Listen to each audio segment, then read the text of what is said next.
You may have already wondered why the official Bible mentions a book at important moments, and that same book, in addition to not being in the Bible, was erased from history.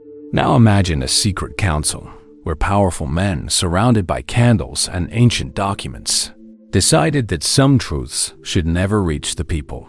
The book of Jasher is that forbidden key, a text that carries secrets that we should never know, hidden knowledge that contradicts, expands, and challenges everything we have been taught as sacred truth. So I ask you, should we not know, or have we been forbidden to know? Within these pages, there are hidden codes, something deeper than any simple historical narrative. Censored knowledge, deliberately removed from common reach, because it could forever change our perception of God, humanity, and our true role in the universe.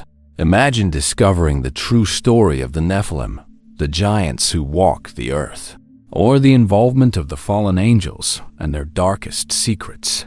Could it be possible that the book of Jasher contains evidence of advanced civilizations, or even beings that came from beyond the stars? This type of truth, if revealed, could overturn dogmas, transform beliefs, and shake the control of religious institutions. Imagine opening a book and feeling as if each word were a whisper from an ancient time, carrying a weight few dare bear. Why are they so afraid that you will find out what is written there? Get ready to explore what has been erased from official history. Join this journey of revelation and discover the secret that can transform everything you've ever believed to be true. Imagine a book that was mentioned twice in the Bible, but mysteriously disappeared from the canonical versions we know today. The book of Jasher, or Sefer Hayashar, as it was known in ancient Hebrew, is like that distant relative everyone talks about at family gatherings, but is never invited to the party. In Joshua 10:30, the sun stood still and the moon stood still, until the nation took revenge on its enemies. As it is written in the book of Jasher, the sun stopped in the middle of the sky and didn't set for almost a whole day. And 2 Samuel 1:18, he said to teach the children of Judah the use of the bow. Behold, it is written in the book of Jasher. It is mentioned quite casually, as if everyone knew what it was about. The problem is that, for us, this book was deliberately locked in a dark basement, away from public curiosity. Those who controlled the biblical canon seem to have judged that the book of Jasher contained somewhat inconvenient truths. Who needs occult knowledge when they can simply be guided by what they have been allowed to know, right? This banned book was not simply another historical volume. It's a missing piece of the sacred scripture puzzle. That piece that, when found, can make you see the whole picture in a completely different way. Apparently, it detailed events that we already know, such as the creation of the world, the flood, and the destruction of Sodom and Gomorrah. But it brought nuances that, let's say, were not very favorable to the narrative controlled by the religious elite of the time. And, let's face it, it would not be practical to let forbidden knowledge, that which could undermine the power structure, be available to any curious person who knows how to read. Imagine, for a moment, in the Middle Ages, in a room full of religious leaders and scholars carefully choosing what should or should not be included in the Bible. Sitting there, surrounded by parchments, candles, and that aura of secrecy, these men saw themselves as the guardians of the true faith. Anything that could generate discomfort or even genuine questioning about what is written in the sacred texts, especially anything that could suggest that the foundations of faith were less solid than they appeared, needed to be left aside. Jasher, then, was placed on that high, dusty shelf of history, like an uncomfortable secret. A practical decision, don't you think? After all, excluded knowledge is knowledge that cannot cause problems. The most curious thing is that the book of Jasher was not only a theological threat, but also a political one. It contained detailed descriptions of events that did not align very well with the narrative that the church, or even the state, wanted to promote. And of course, nothing is more dangerous than a text that puts the status quo at risk. When talking about a flood that may have been caused by more than just divine wrath, or about advanced civilizations that could have existed before the man we know. The risk of calling into question the authority of the guardians of truth becomes if unacceptable. Censorship was not just a matter of keeping the faith pure, but of ensuring the power remained in the same hands. Some passages in Jasher, it is said, were so detailed that they called into question the very chronology of biblical events. Details about the patriarchs, their lives and decisions, which could be seen as too human, without that idealized aura of traditional texts. It's reminiscent of that old phrase, never meet your idols. When you discover too many details, the perfect image you had falls apart. It seems that church leaders decided that it was best for all of us to continue with the edited version, cleared of any and all possible objections. It is intriguing to think how a mere mention of the book of Jasher in Scripture causes so much discomfort. If it was an uninspired book, why mention it at all? It seems that the book of Jasher was too problematic a testimony to be ignored and too revealing to be allowed. It leaves a trail of curiosity that even today makes researchers, historians, and curious people feel that uncontrollable desire to know what is there that needed to be erased from the collective memory. Could this hidden, censored, and lost knowledge be the key to understanding the narratives more completely? What if all of this was hidden to protect a power that didn't want to be questioned? And, thinking about it, if the book of Jasher brings this wealth of details, just imagine what else it could contradict about the official version of the scriptures. What makes the book of Jasher a real thorn in the side of the traditional Bible is precisely the fact that it not only complements the reports, but, in many cases, openly contradicts them. Imagine you know one version of the story, one that has been repeated and reinforced forever, and then an old manuscript comes along that tells the same thing, just in a slightly different way. The flood, for example, is one of these cases. While the biblical version tells us about an act of divine punishment intended to purify the earth, the book of Jasher goes into detail that makes it clear that the story is perhaps a little more complicated than that. He mentions the Nephilim, pre-flood civilizations, and a series of events that make the flood seem less like a divine judgment and more like a desperate act of containment. Another point that generates controversy is the description of Sodom and Gomorrah.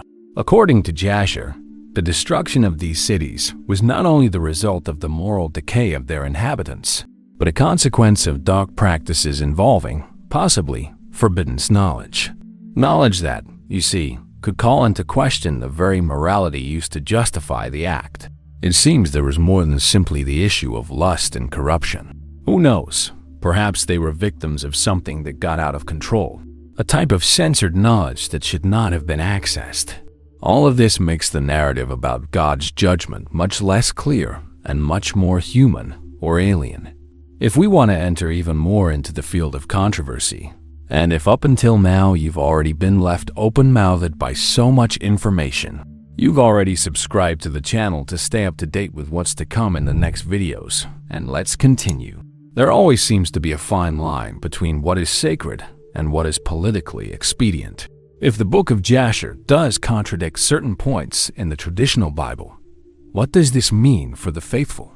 It means that perhaps the stories we know have been adapted to suit certain interests over time. For example, the flood itself is retold in a way that suggests that it wasn't just humans who lost their way, but also that there was a kind of war between the gods, if we can put it that way, a war between forces that wanted to decide the fate of humanity. This is the type of excluding knowledge that, let's face it, doesn't seem very interesting to anyone who wants to maintain order and spiritual control. The contradictions raised by the book of Jasher are so many that they generate inevitable discomfort in those who hold religious power. These are not just details. They are fundamental aspects that shape the view we have about God, about sin, and about the human condition itself. After all, if biblical events have layers upon layers of context that have been left out, who decides what should be considered inspired and what should be dismissed as apocryphal?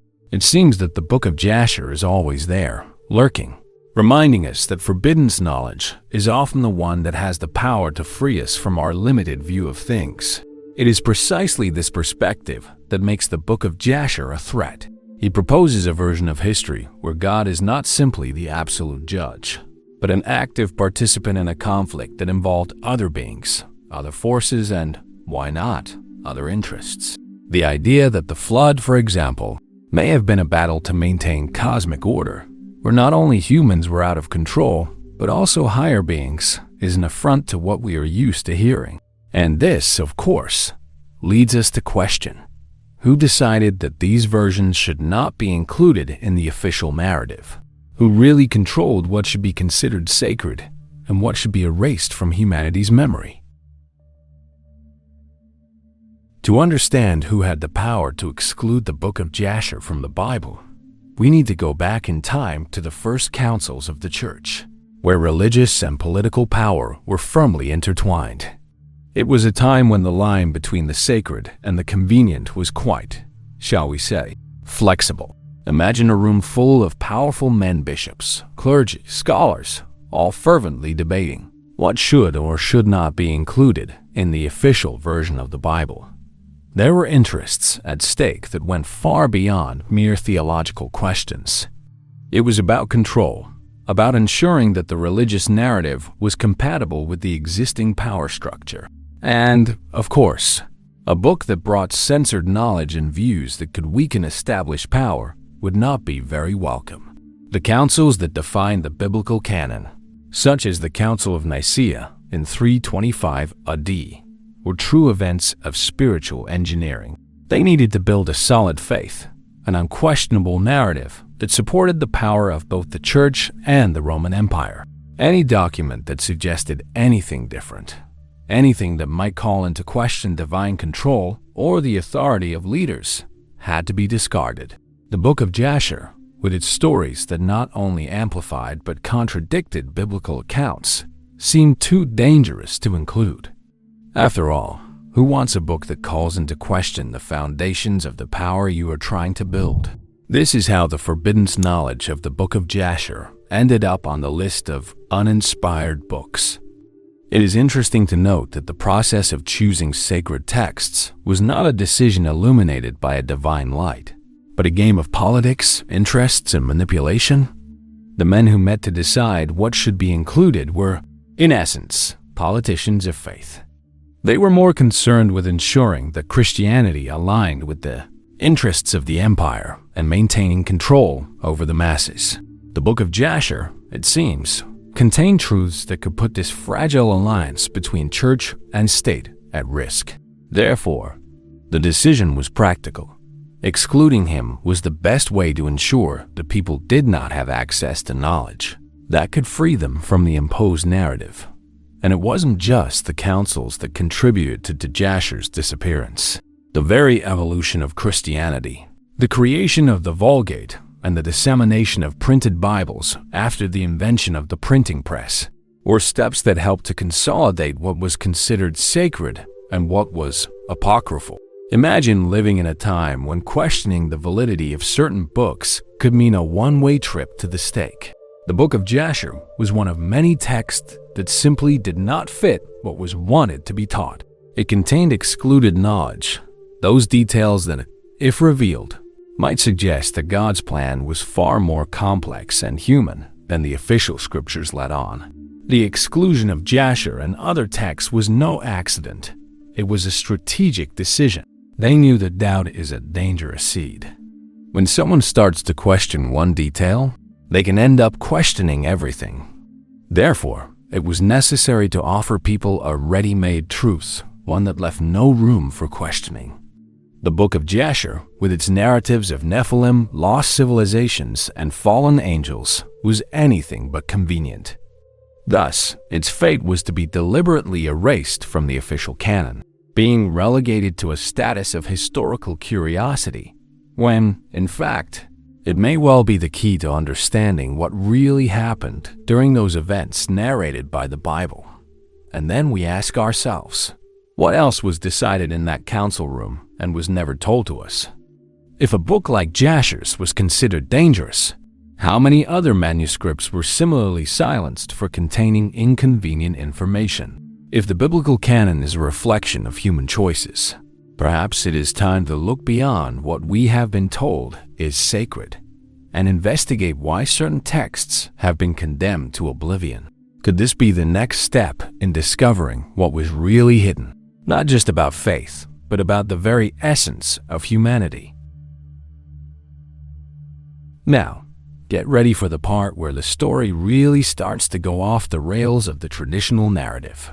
The book of Jasher, in its mysterious pages, contains reports that suggest the existence of knowledge and technologies far beyond what we would expect from ancient civilizations. For example, there are mentions of precision-built monumental structures that defy human understanding of the time.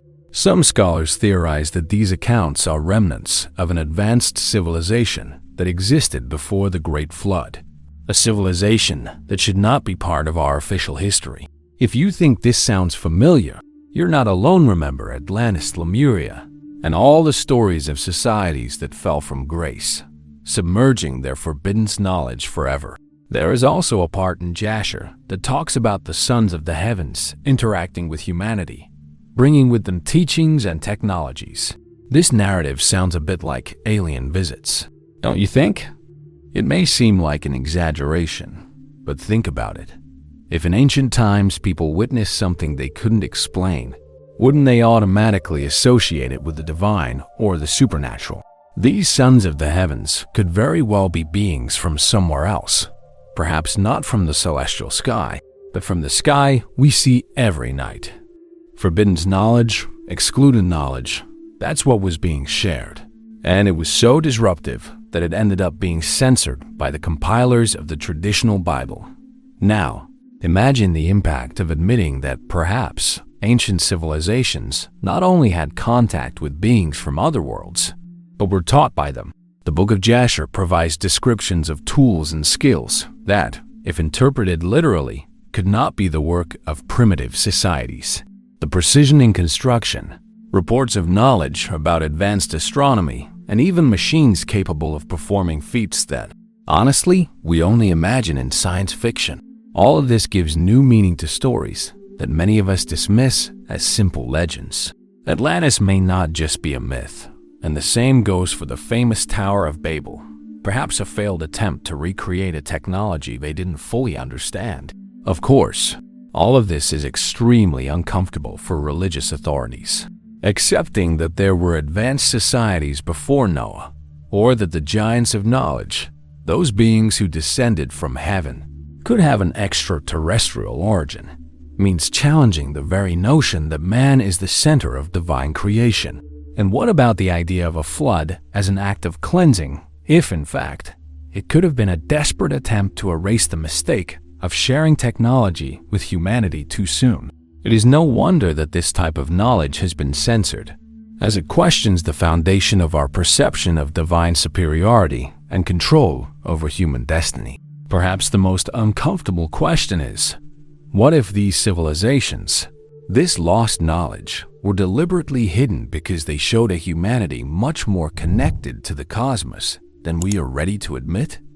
A humanity that was not only guided by ethereal deities, but by beings who understood the secrets of the universe in a way that we are still trying to discover today. If the book of Jasher contained these truths, it would make sense that it would be set aside, not because it is irrelevant, but because it is too forbidden knowledge for a world not yet ready to face the possibility that we are not alone. And this leads us directly to another question. If the Nephilim are mentioned, what was their role in this history of interaction with these beings? The Nephilim, these enigmatic figures that appear in both Jasher and Genesis, are one of the great mysteries that the church prefers to leave well hidden under the carpet. In the book of Jasher, they are described with a wealth of detail that makes us wonder if we are not talking about a species completely different from ours, beings that perhaps were not fully human. They are portrayed as giants of power and wisdom, but also as those who abuse their gifts. It even seems that they were part of an experiment that got out of control, a mix between the celestial and the terrestrial, that gave rise to something that should never have existed. This kind of forbidden knowledge is the last thing the compilers of the Bible wanted the public to get their hands on. What makes the Nephilim so controversial is the fact that they are presented as children of the fallen angels and the daughters of men. Now, think about this for a moment. Celestial beings interacting and mingling with humans. If that doesn't sound like a story of genetic intervention or some kind of advanced biological manipulation, I don't know what would. The book of Jasher not only confirms the existence of these beings, but also suggests that their presence was not exactly an accident.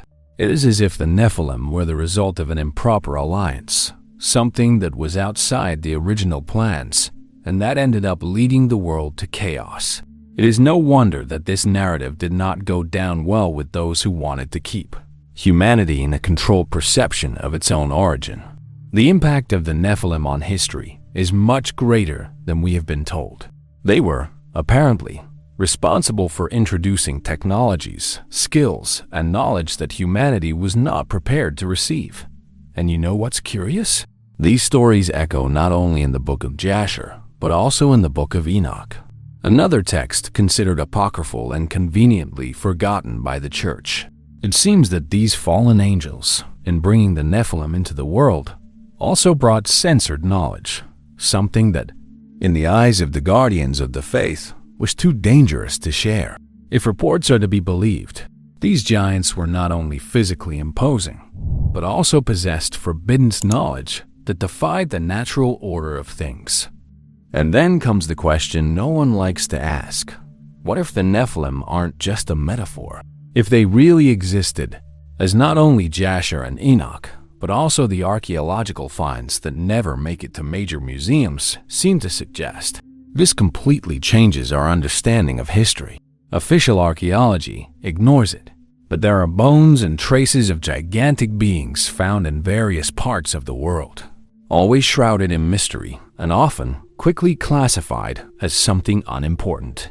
The book of Jasher presents this evidence in narrative form, telling how these beings walked the earth, interacted with humans, and finally, were exterminated or swept away with the flood. This, of course, would align perfectly with the need to erase a mistake that should never have occurred. So if the Nephilim existed, and if they truly possessed the forbidden knowledge that brought both advancement and chaos to the ancient world, it makes sense that they would have been erased from collective memory. They represented a mix that should never have happened, an outlier, a reminder that not everything in the divine plan was as controlled as we would like to believe. And this is where the book of Jasher becomes a problem. It reminds us that the history of humanity may be much more complex and dangerous than the sacred texts allow us to believe. He not only suggests the existence of the Nephilim, but points to a past where extraordinary beings walked among us, bringing with them knowledge of the beyond, but also a legacy of chaos that needed to be extinguished. And this leads us to the next point. What was the relationship between these beings and the fallen angels, and what, exactly, did they teach humanity? The fallen angels. Figures as fascinating as they are controversial, always haunting the human imagination as beings who dared to challenge the divine. The book of Jasher has a lot to say about them, and it is no wonder that its contents have been kept away from the reach of the majority. These angels were not simply disobedient rebels. They were beings of great power who decided to share forbidden secrets with humanity. You know, that kind of knowledge that shouldn't be in the hands of mortals, at least not so soon? Well, Jasher reports how these angels brought not only technologies, but also spiritual and esoteric teachings that changed the course of history. Suddenly, humanity was tinkering with powers it didn't even understand. The book of Jasher's accounts of fallen angels echo much of what we find in the book of Enoch, but in an even more detailed and direct way. They are described not as monstrous figures, but almost as masters who, for some reason, decided that humans needed to evolve too quickly. They taught about astrology, metallurgy, and even the use of plants and herbs for magical purposes. Of course, All of this was considered forbidden knowledge, a threat to control over humanity. The idea of celestial beings who should remain apart from Earth, descending and mixing with humans is not only uncomfortable, but also deeply threatening to the traditional view of an all-powerful and unquestionable God. The fallen angels, according to Jasher, not only taught how to manipulate nature, but also influenced human perception of good and evil. They were those who brought the light of knowledge, but at the same time paid the price for challenging the established order. It's as if they were the Prometheus of biblical tradition, bringing fire to humanity and ending up punished for it. The point is that, in the midst of all this, humanity itself was also the one who ended up paying a high price. Too much knowledge, too soon, led to collapse. The fallen angels taught secrets that should have remained hidden, and this triggered a series of events that resulted, for example, in the need for the flood as a reset for humanity. And if you want more details, leave them in the comments, and I can bring them a video talking only about fallen angels or some other subject that caught your attention. But why was knowledge of fallen angels considered so dangerous? Simple. He gave power. A power that made humans less dependent on priests, temples, and, of course, religious authorities. Imagine a world where every person had access to what was considered sacred and exclusive to the elect. This would be a disaster for the control that institutions wanted to maintain.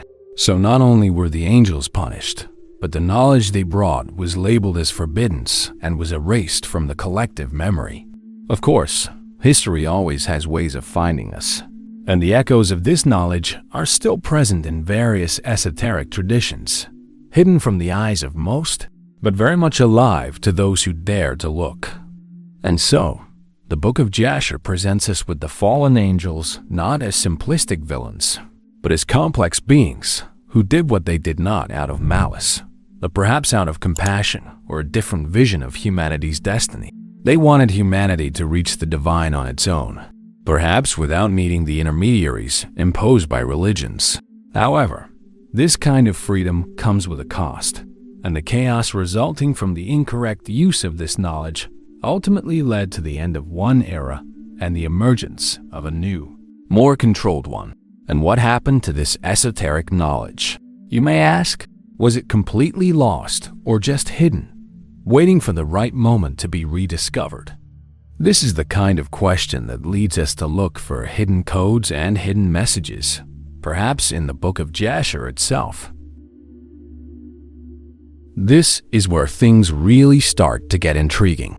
If there's one thing history has taught us, it's that people who had access to forbidden knowledge like to hide messages between the lines. Literally, the Book of Jasher is no different. There are theories that suggest that, like other sacred and esoteric texts, it contains hidden, encrypted messages that are only accessible to those who know where and how to look. We are not talking about simple riddles, but complex codes that are linked to numerology and Kabbalistic interpretations. Those who have delved deeply into the analysis of these texts suggest that there is a pattern in the way certain words and phrases are used, as if they are clues to a greater meaning, something that lies beyond mere historical narrative. Numerology is a key piece in this enigma. There are passages in the Book of Jasher that, when analyzed numerically, reveal patterns that connect with other esoteric traditions, such as Kabbalah. These patterns could be indicating prophecies, historical cycles, or even revealing truths that we have not yet been able to fully understand.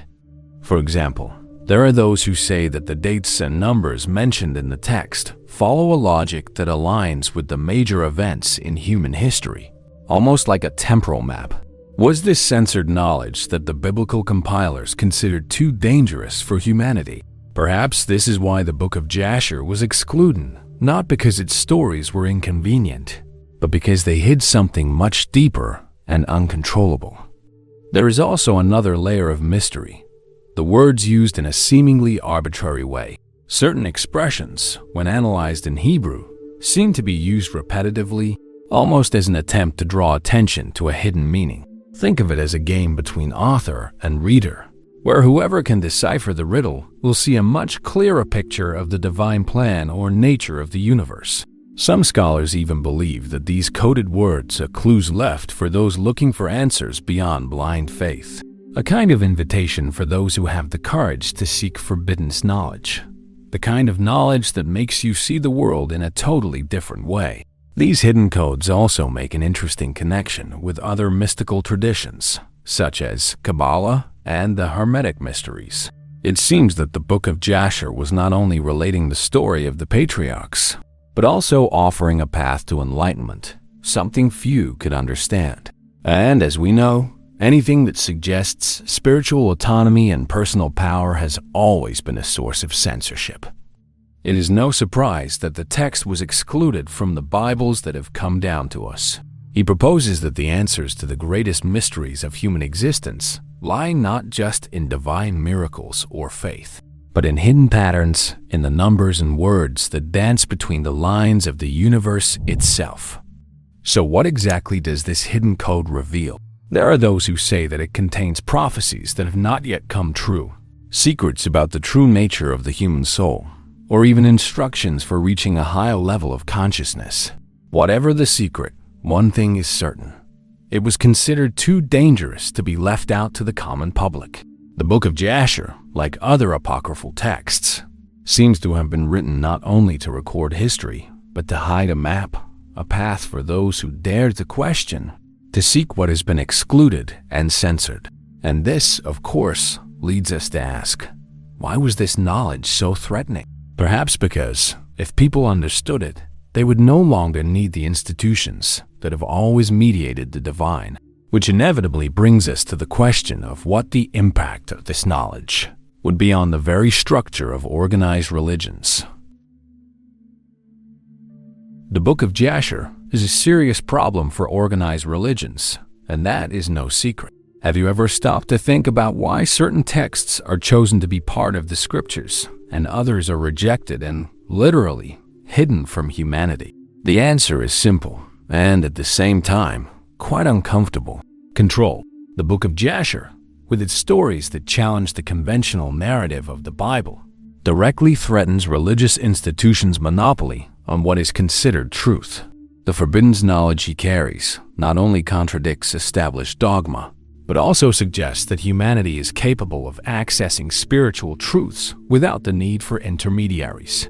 This, for those who have always maintained power, is absolutely unacceptable. Think about it. If the Book of Jasher had been included in the biblical canon, it would have changed the way people view the relationship between the divine and the human. It presents a vision where humans are not just puppets in the hands of a distant god, but active agents interacting with celestial beings, be they fallen angels, Nephilim, or children of heaven. This type of narrative empowers the individual and calls into question the need for a religious hierarchy to mediate contact with the divine.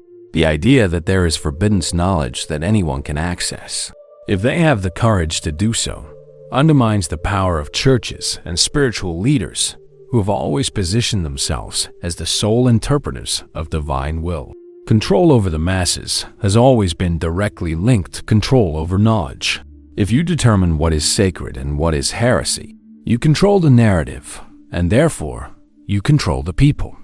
The Book of Jasher is a threat because it challenges this structure, offering a glimpse of a spirituality that is more autonomous and less dependent on institutions. Imagine a world where every person had access to true spiritual knowledge, without the need for a priest, a bishop, or a pastor to guide them. It is a scenario that certainly does not favor those who have built their power on the idea that the common man cannot, or should not, have direct access to the divine. The knowledge excluded by Jasher is a key to that spiritual freedom that could break the shackles of religious control. Furthermore, the Book of Jasher not only expands on biblical stories, but retells them with details that bring complexity to the religious figures we know. It humanizes patriarchs and prophets, showing their flaws and dilemmas, making them more like us. This, in turn, can demystify the figure of the chosen one, that unreachable being whose life is so perfect that it can only be explained by the direct intervention of God. If biblical characters are like us, with all their weaknesses and uncertainties, then why can't we be like them? Why would we need an institution to guide us if the same divine spark is present in each of us? This is a message that institutionalized religions prefer to keep out of the reach of the majority. Ultimately, the Book of Jasher is dangerous because it suggests that the power to understand and connect to the divine is not limited to a religious elite. It threatens the control of religions because it reveals a broader, less manipulated truth about our origin, our destiny, and our role in the cosmos. It makes us question why we need intermediaries to connect to the divine when we can do it directly. That is why it was deliberately forgotten, placed in the category of apocryphal, and relegated to the limbo of prohibited texts. But knowledge, once the seed is planted, always finds a way to grow.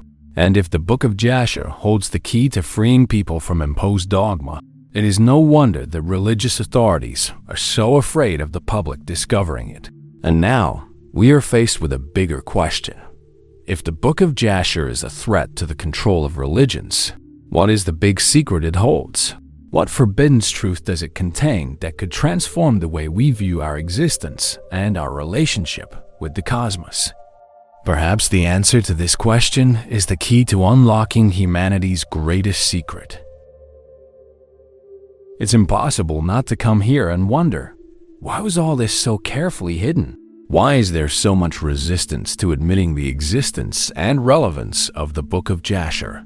Perhaps, and this is the most controversial theory of all, because it contains the secret that could shake the structures of everything we know. A secret about our origin, our purpose, our true place in the cosmos. Many believe that the Book of Jasher is not just a historical record, but a true manual that reveals forbidden truths. Those that have been censored because they could free humanity from the spiritual and social bonds that keep it in control. Humanity's greatest secret, according to some scholars, is hidden in the stories of advanced civilizations, celestial beings that descended to Earth, and occult codes that talk about cosmic cycles and the destiny of the human race. The Book of Jasher suggests that we are not just the result of divine creation, passive and at the mercy of a predetermined destiny, but active participants in a great plan, a plan that has been altered, hidden, and manipulated to keep us in darkness. If these stories contain truths about the existence of beings who have shaped the course of our evolution, then perhaps there is something in us, a spark, a hidden power that we have not yet understood, something that connects us to these children of the heavens. The idea that the Book of Jasher could be the key to unlocking who we really are is both fascinating and frightening. He suggests that gods, angels, Nephilim, and even humans are all connected in a plot far more complex than we can imagine. If there is a forbidden secret about the true nature of fallen angels, Nephilim, and divine intervention, it was not hidden because it was irrelevant, but because it was dangerous. The danger is in making us realize that we are not mere creatures waiting for divine redemption, but cosmic entities, with a purpose that goes beyond what any institutionalized religion is willing to admit. If the Book of Jasher contains answers about our origins, our destiny, and our role in the cosmos, then it is understandable that it has been left out of the official narrative. Organized religions depend on belief in a single, unchanging truth. But Jasher presents a dynamic universe in which celestial and terrestrial forces constantly interact, where advanced beings walked among us, and where the very definition of divine is called into question. This is the type of knowledge that empowers people. That makes them question the reality around them, and that threatens the status quo. Who needs a hierarchical power structure when you can directly access the secrets of the universe? And so we come to the crucial point. What exactly do the authorities fear that we discover in the Book of Jasher? Could it be our true connection with beings from other worlds, our hidden potential, or a story of our origin that does not fit traditional molds? Maybe it's all that, and something more, something we can't even imagine right now. But the simple fact that he was censored, deleted, and kept out of the public eye tells us something. He says that there is knowledge there that, if discovered, could transform our way of seeing ourselves and our place in the universe. So the question remains, why are they so afraid of you finding out what is in the book of Jasher?